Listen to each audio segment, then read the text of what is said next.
아멘. 오늘 이 넷째 날 예배 가운데 나오신 여러분을 환영하며 축복합니다. 우리 서로 바라보면서 이렇게 인사 한번 나눴으면 좋겠습니다. 공동체 안에서 내가 잘 섬기겠습니다. 오늘은 이 공동체라고 하는 큰 주제 속에서 무너진 곳을 함께 세워가게 하시는 하나님의 은혜를 누리고자 합니다. 여러분, 공동체 하면 무엇이 생각나십니까? 교회가 생각나지요? 우리에게 허락되어진 가장 위대한 공동체는 바로 교회입니다. 고린도전서 12장은 이 교회 공동체를 그리스도의 몸이다라고 이야기하고 있습니다. 여러분, 우리가 몸과 그 몸에 딸려 있는 지체들, 그 모든 것은 유기적으로 연결되어져 있습니다. 유기적으로 연결되어 있다라는 것은 서로가 생명으로 연결되어 있다라는 것을 의미하죠. 예수 그리스도라고 하는 위대한 생명, 그 보혈과 그 아름다운 육체로 우리는 지음 받았고 연결되어 있습니다. 그리고 이 유기적인 공동체는 하나의 부분만 고통하여도 모든 신체가 고통합니다. 여러분들 한두 번쯤 경험해 보셨을 겁니다. 몸에 난 상처를 내버려 두었다가 그 작은 상처가 곪아서 몸 전체가 열이 나고 고통을 당해 본 일이 있으실 겁니다. 우리의 몸은 그렇게 연결되어 있습니다. 한 부분이 행복하면 전체가 행복하지만 한 부분이 고통하면 전체가 고통을 당하는 것이 이 유기적인 공동체의 특징이지요. 교회는 그러한 곳입니다. 예수 안에서 행복한 사람들이 하나 둘 생겨나면 공동체 전체가 행복해지지만 예수를 떠나 고통하는 자들이 하나 둘 늘어나게 되면 공동체 전체가 고통을 당하고 심지어는 그 공동체 전체가 소멸되기도 하는 것입니다. 오늘 하나님은 이 느헤미야라고 하는 사람을 통해 이 이스라엘의 재건 공동체를 우리에게 소개해 주고 계십니다. 여러분, 이스라엘은 하나님을 떠남으로 하나님의 심판과 징계를 받아 멸망당하였습니다. 이들은 포로로 끌려갔고 포로의 기간 동안 고통하였습니다. 특별히 남겨진 자들, 이스라엘 백성들이 이 포로가 되어 그 바벨론으로 다 끌려갈 때 끌려간 그들은 그래도 능력 있는 자들이 끌려갔어요. 쓸만한 자들이 끌려갔어요. 함께 먼 여정을 할 수 없는 병약한 자들, 어린 아이들은 이스라엘에 남겨졌어요. 남겨진 그들, 특별히 이 유다에 남겨진 그들은 아무것도 할 수 없는 자들이었습니다. 성경에 가장 약한 자들이 누구입니까? 고아와 과부 아닙니까? 병든 자들 아닙니까? 나그네들 아닙니까? 여러분, 가장 약한 자들이 그 공동체 속에 남아 있었어요. 땅을 지키고 있었어요. 그 땅은 온전했을까요? 전쟁을 통하여 황폐해진 곳이었습니다. 스스로도 지킬 수 없는 자들이 남아 있었던 것입니다. 그런 고통의 공동체를 이 느헤미야는 지식도 있고 능력도 있어 이 바벨론으로 그는 왔습니다. 그곳에서 그 고향을 돌아볼 때 너무 안타깝습니다. 포로로 와 있는 자신의 삶이 오히려 더 평안한 것 같습니다. 그 고향을 늘 바라보며 마음에 한켠으로는 짐이 있었습니다. 그래서 고향을 향해 늘 기도하고 있었습니다. 그 기도하고 있는 그때 하나님께서 은혜를 주셔서 그를 술 맡은 관원이 되게 하시고 왕의 눈에 들게 하십니다. 왕의 눈에 든 그가 스스로 호의호식하지 않고 공동체를 향한 온전한 마음과 기도 속에 왕에게 어떻게 보면 무례하고 어떻게 보면 왕이 기분이 나쁘면 수가 틀리면 죽임을 당할 수도 있는 상황 속에서 왕에게 자신의 공동체를 돌아볼 수 있는 기회를 달라고 요청하게 되죠. 공동체를 사랑하고 공동체를 향한 기도가 있던 그에게 하나님은 역사하십니다. 그리고 그로 하여금 공동체를 다시 일으킬 수 있는 물질적인 지원과 또 왕의 신뢰를 받고 이 예루살렘 공동체 가운데로 돌아오게 되지요. 돌아온 그가 이 공동체를 바라보는데 이 공동체는 이 땅만 성만 황폐해져 있었던 것이 아니었습니다. 이미 에스겔을 중심으로 공동체가 나왔고 그리고 그 에스겔을 중심으로 또 스룹바벨을 중심으로 그들 가운데 성전이 세워졌습니다. 그런데 그들 안에 여전히 삶이 피폐하고 황폐해져 있었습니다. 그는 성을 재건함으로써 성전은 세워졌지만 백성들의 삶이 여전히 황폐해져 있는 모습을 보면서 예루살렘의 성을 재건하고자 결단합니다. 그런데요, 그 성을 재건하려고 하는데 그들의 마음, 백성들의 마음이 여전히 황폐해져 있는 겁니다. 그 육체만, 그들의 삶의 터전만 황폐해져 있는 것이 아니라 마음까지도 황폐해져서 일어나지 못하고 있는 그들을 보게 되었습니다. 그런 그들을 향하여 느헤미야가 부르짖습니다. 너희들 혼자만 생각하면 너무나도 힘든 일이다. 너희들 각자 개인만 생각하면 아무것도 할 수 없는 일이다. 그러나 우리는 공동체다. 우리는 하나님의 백성으로서 우리는 하나다. 우리가 함께 한다면 우리가 이 일을 할 수 있다. 그들을 향하여 권고하고 있습니다. 사랑하는 성도 여러분, 오늘 이 새벽 우리도 개인의 삶과 가정과 교회 공동체 가운데 무너진 곳을 바라보며 기도해야 할 줄 믿습니다. 느헤미야가 이루어낸 공동체의 회복은 백성들을 향하여, 민족을 향하여, 나라를 향하여 부르짖은 기도로부터 시작되었습니다. 우리도 우리의 공동체를 위하여 함께 기도하며 내 혼자 힘으로는 할 수 없지만 함께 이루어낼 수 있는 이 재건의 역사를 우리 모두가 함께 이루어 갈 수 있기를 주님의 이름으로 축복합니다. 오늘 첫 번째로 우리가 살펴볼 것은 무너진 현실 앞에 하나님의 비전을 선포해야 한다라는 것입니다. 느헤미야는 예루살렘의 현실을 그대로 직시합니다. 17절 말씀을 보십시오. 오늘 17절 말씀을 보면 후에 그들에게 이르기를 우리가 당한 곤경은 너희도 보고 있는 바라.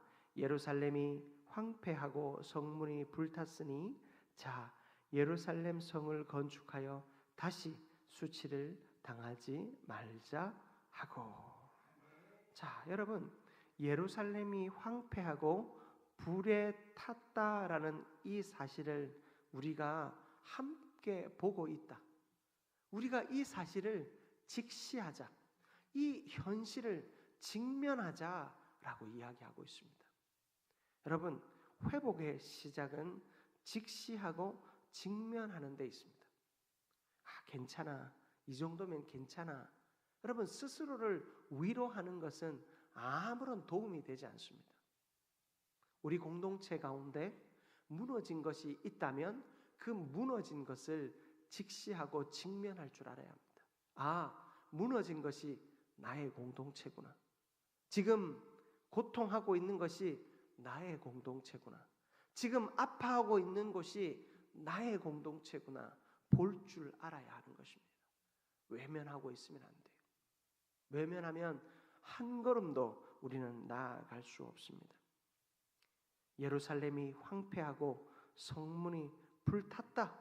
지금 이거 나만 보는 거 아니지 않냐? 너희들도 직접 보고 있는 것 아니냐? 자, 이제 예루살렘 성을 건축하며 이제 그 현실 인정으로 찾아오는 절망감에 머물러 있지 않고 이 현실 속에서 여전히 역사하시며 또한 이 현실을 이겨내게 하시며 이 현실을 이겨냈을 때 더 큰 역사를 이루실 하나님을 바라보는 비전. 여러분, 이 비전이 느헤미야에게 있었다라는 것입니다. 공동체의 리더, 특별히 중직자라면 여러분 이러한 비전을 가져야 합니다. 우리 한민교회는 2025년을 시작하며 송구 영신 예배를 통해 우리 한민교회의 비전을 선포했습니다. 한민교회는 지속 가능한 다음 세대의 부흥을 위해 기도하기로 결단했습니다. 여러분, 왜 다음 세대 하시는 줄 아십니까? 다음 세대가 없으면, 우리의 미래의 세대가 없으면 교회는 소멸되기 때문입니다. 여러분, 지속 가능성을 왜 제가 이야기하였습니까? 잠깐 반짝하는 사역, 반짝하는 헌신, 반짝하는 은혜, 여러분 그것은 우리의 인생 가운데 아무런 도움이 되지 않습니다.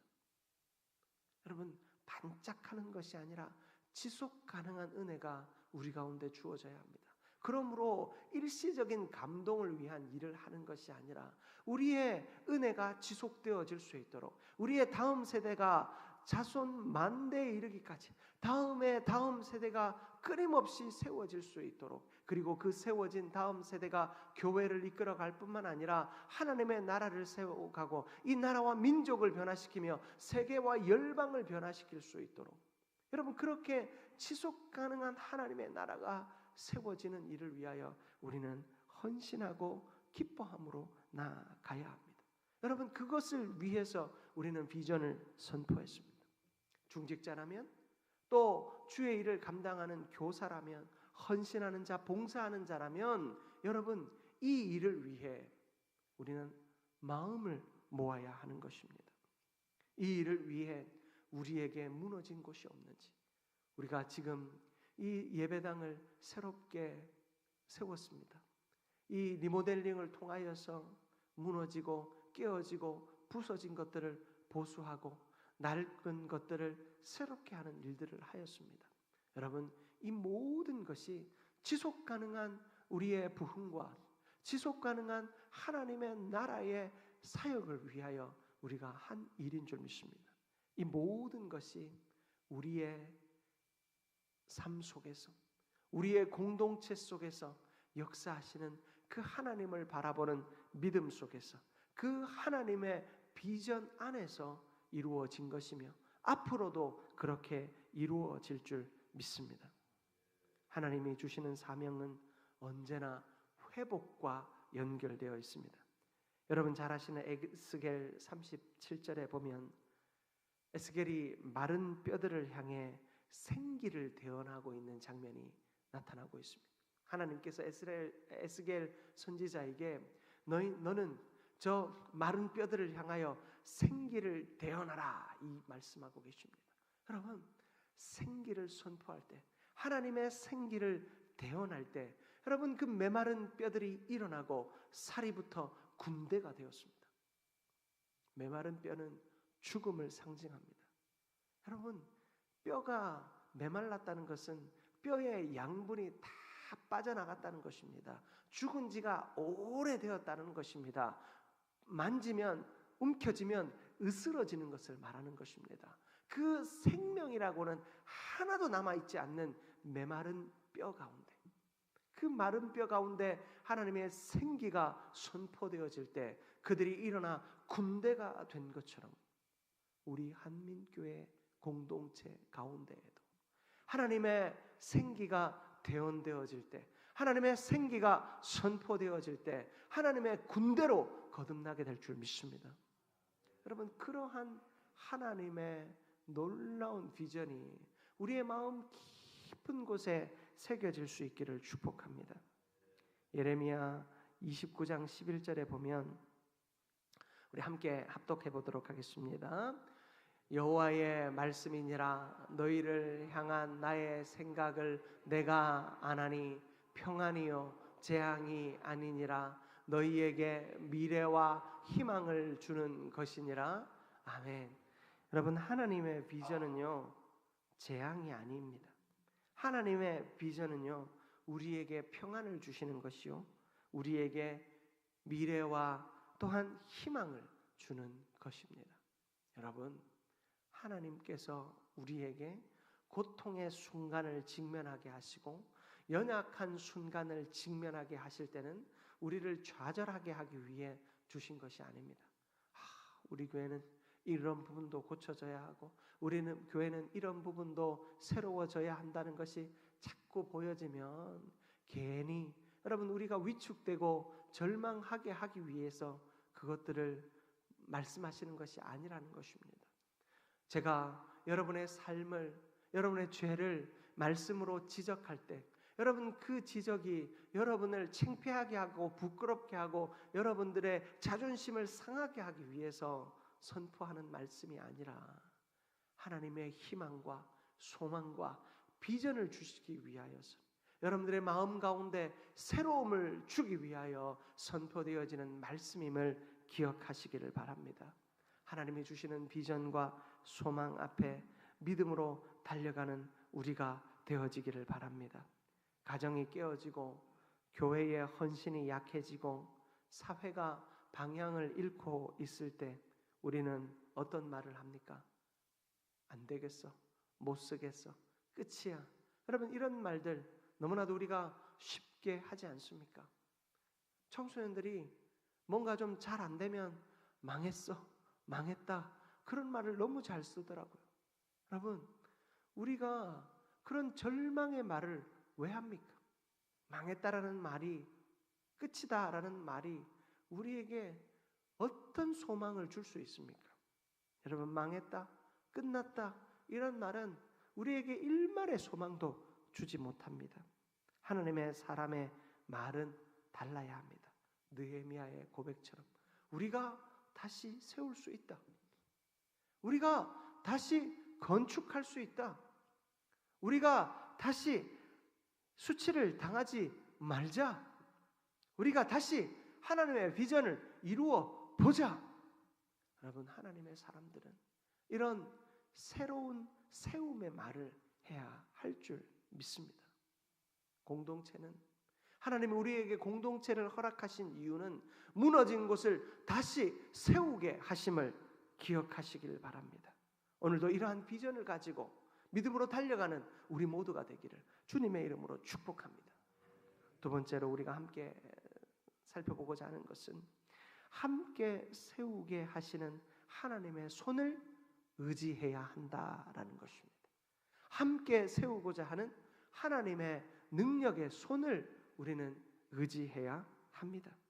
느헤미야는 이 공동체, 절망에 사로잡혀 있는 이 공동체를 설득할 때 자신의 말이나 전략을 앞세우지 않았습니다. 여러분 18절 말씀을 보십시오. 본문 18절 한번 우리 같이 합독해 보겠습니다. 또 그들에게 하나님의 선한 손이 나를 도우신 일과 왕이 내게 이른 말씀을 전하였더니 그들의 말이 일어나 건축하자 하고 아멘. 여러분 오늘 이 느헤미야가 어떻게 했냐면 하나님의 선한 손이 그를 도우신 일을 고백했어요. 느헤미야는 왕궁에서 일하였지만 왕에게 주목받는 사람이 아니었습니다. 왕궁의 수많은 신하들 중에 하나였습니다. 왕궁의 하급 관리 중에 하나였습니다. 그런데 민족을 위해, 공동체를 위해 기도하고 있을 때 하나님은 그를 어떻게 하셨습니까? 왕에게 주목받는 사람이 되게 하셨어요. 수많은 사람들 중에 아무에게도 주목되어지지 않고 인정되어지지 않는 포로 국가에서 잡혀온 한 사람 중에 하나였어요. 그런 그를 하나님이 왕의 주목을 받게 하셨어요. 무엇을 위해서요? 예루살렘 공동체를 회복하게 하기 위해서. 하나님이 하신 그 일, 하나님이 선택하신 그 일을 백성들에게 말하였어요. 그리고 왕의 명령을 그들에게 전하였어요. 식민지예요. 왕이 정복한 나라예요. 내버려둬도 되고 방치해도 되는 곳이에요. 그런데 왕이 특별하게 가장 아끼는 사람, 여러분 술 맡은 관원은 왕의 생명을 지키는 사람이에요. 왕과 왕의 사적인 이야기도 함께 나눌 수 있는 사람이 술 맡은 관원이에요. 먹을 것으로 암살을 시도하는, 술로 암살을 시도하는 수많은 사람들 앞에서 왕을 지키는 사람이요, 왕이 가장 신뢰하는 술벗이. 술벗이 어떻습니까? 여러분 술을 안 드셔보셔서 잘 모르겠지만 술을 마시면 무방비 상태가 되지 않습니까? 그 왕의 생명을 그 무방비 상태에서도 보증할 수 있는 사람이 술 맡은 관원이에요. 여러분 그렇게 신뢰하는 사람을 왕의 명령을 주어 보냈다라는 사실을 백성들 앞에 선포했습니다. 그러자 백성들이 힘을 얻었습니다. 아, 하나님이 이 사람을 통해 우리 공동체를 세우려 하시는구나. 하나님의 선한 손이 우리에게 임하였구나. 하나님의 선한 손이 우리를 통하여 역사하기를 원하시는구나. 그들은 이 느헤미야의 모습을 보며 확신하게 되었습니다. 그러므로 그들이, 여러분 18절 하반절, 읽지 않은 18절 하반절을 보십시오. 일어나 건축하자 하고 모두 힘을 내어 이 선한 일을 하려 하매. 모두 무엇을 내었다고요? 힘을 내어. 하나님의 선한 손길을 그들이 깨닫게 되자 그들은 힘을 내게 되었습니다. 여러분, 집을 세우시는 분은 여호와 하나님이십니다. 시편 127편 1절에 보면 여호와께서 집을 세우시지 아니하시면 파수꾼에 깨어 있음이 헛되다 말하고 있습니다. 여러분, 모든 일에는 하나님의 역사가 앞세워져야 합니다. 하나님의 비전이 앞세워져야 합니다. 우리가 많은 일을 계획한다 할지라도 여러분 그 일을 이루시는 분은 하나님이십니다. 그러므로 우리는 계획을 앞세우기보다 일하시는 하나님의 손길을 앞세울 수 있는 은혜가 있기를 축복합니다. 하나님이 바로 우리의 열쇠가 되십니다. 우리 공동체의 열쇠는 하나님의 능력인 줄 믿습니다. 그러므로 사랑하는 성도 여러분, 오늘 우리가 함께 기도할 때 하나님의 세우시는 역사, 특별히 하나님의 놀라운 그 손의 역사가 우리 가운데 나타나기를 위하여 기도했으면 좋겠습니다. 오늘 우리가 이따 나라와 민족을 위해서도 기도할 것입니다. 오늘부터 또 사전투표가 시작되지요. 여러분, 이 나라와 민족을 이끌어 가시는 분은 하나님이십니다. 그러나 여러분, 이 공동체를 세워가는 것은 누구입니까? 공동체를 통해 하나님의 비전을 보는 사람, 바로 저와 여러분입니다. 여러분, 다른 이들에게 맡기지 마십시오. 공동체를 세우는 일을 다른 사람에게 맡기지 마십시오. 여러분이 감당하십시오. 하나님의 비전을 함께 소유한 저와 여러분이 하나님의 공동체를 세워가는 일, 지속 가능한 다음 세대를 세우는 일을 함께 감당하십시다. 그리고 이 일을 위해 다른 수많은 계획이 아니라 하나님의 비전을 바라보십시다. 하나님이 우리를 통해 하신 일들을 돌아보십시다. 여러분, 지난 1년 반 동안의 시간들을 돌아보십시오. 여러분, 우리가 할 수 없는 일을 하나님이 하게 하셨습니다. 내 마음을 변화시켜 주셨고 우리의 공동체를 변화시켜 주셨으며 사람을 보내어 주시고 그리고 우리의 이 집을 새롭게 하셨습니다. 여러분, 이 모든 일들 그냥 된 것 같습니까? 아닙니다. 여러분, 우리가 한민교회가 59주년 맞이하였지 않습니까? 59주년 동안 계획한다고 마음대로 된 일이 하나라도 있었습니까? 하나님이 허락하지 않으시면 하나도 그냥 되는 일은 없었습니다. 하나님이 허락하셨기에 가능했던 일들입니다. 오늘도 하나님이 허락하신 수많은 일들이 우리 가운데 일어나고 있습니다. 새벽 제단에 나와 기도하는 여러분 이것이 여러분의 힘으로 된 줄 아십니까? 깨우시고 일어나게 하시고, 우리 의지는 얼마나 약합니까? 일어났다가도 다시 이불을 뒤집어 쓰는 것이 우리 아닙니까? 그런 우리가 하나님이 이렇게 불러주셔서 나오게 하시고 기도하게 하셨습니다. 그렇다면 우리는 그 하나님 붙잡고 믿음으로 달려가야 할 줄 믿습니다. 나라를 위해서도 마찬가지입니다. 공동체를 위해서 마찬가지입니다. 여러분, 우리가 한 마음으로 함께 무너진 곳을 세워가시는 하나님, 우리의 공동체를 다시 세우시는 하나님, 그 하나님 붙잡고 오늘도 승리하게 되는 우리 모두가 되기를 주님의 이름으로 축복합니다.